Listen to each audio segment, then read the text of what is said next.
Hi అండి అందరికీ. Evening టైంలో అయితే కోడిగుడ్డు పులుసు అయితే ప్రిపేర్ చేశానండి. నేనైతే ఎలా ప్రిపేర్ చేస్తానో ఈ వీడియోలో అయితే చూసేయండి. సో ఫస్ట్ వచ్చేసి ఆయిల్ అయితే యాడ్ చేసేసాను. మట్టి పాత్రలే కాబట్టి వేడవడానికి కొంచెం టైం అయితే పడుతుందండి.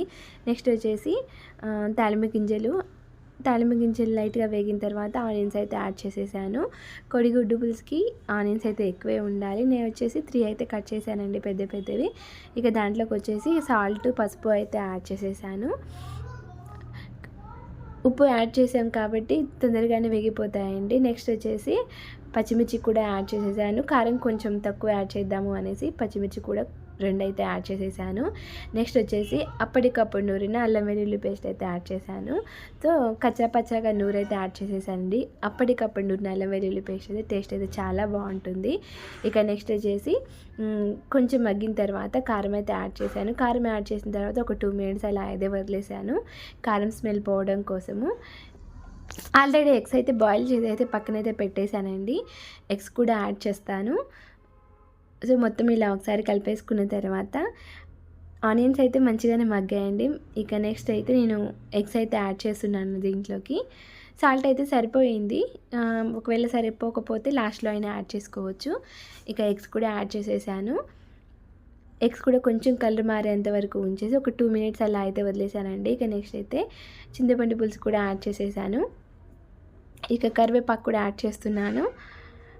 కరివేపాకు ఫస్ట్ కన్నా లాస్ట్లో యాడ్ చేస్తే బాగుంటుందండి, ఫ్లేవర్ కూడా బాగుంటుంది. సో కొంచెం మంచిగా గ్రీన్గా అయితే కనపడుతుంది. సో ఈ మట్టి పాత్రలు అయితే నేను అమెజాన్లో అయితే తీసుకున్నానండి.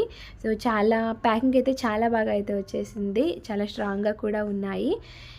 ఇక ఒక 3-4 మినిట్స్ అలా అయితే వదిలేసానండి. స్టవ్ లో ఫ్లేమ్లో పెట్టేసి అయితే వదిలేసాను.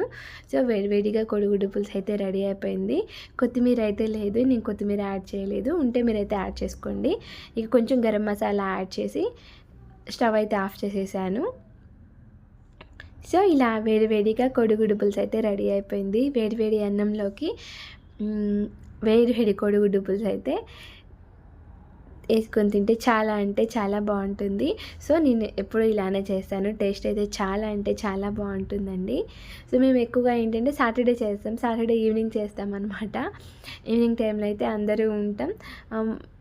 మధ్యాహ్నం కూడా మార్నింగ్ కూడా చేయొచ్చు, మా హస్బెండ్ తినరు. ఇక అందుకనేసి ఎక్కువ ఈవినింగ్ టైం చేస్తూ ఉంటాను, అందరం తింటాము అనేసి.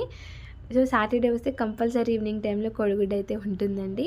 సో ఫస్ట్ అయితే మా మున్నాగాడికి అయితే తినిపిస్తున్నాను, వాడికి కూడా చాలా ఇష్టం. ఈ కర్రీ నేను చేస్తే చాలా బాగా కుదురుతుంది.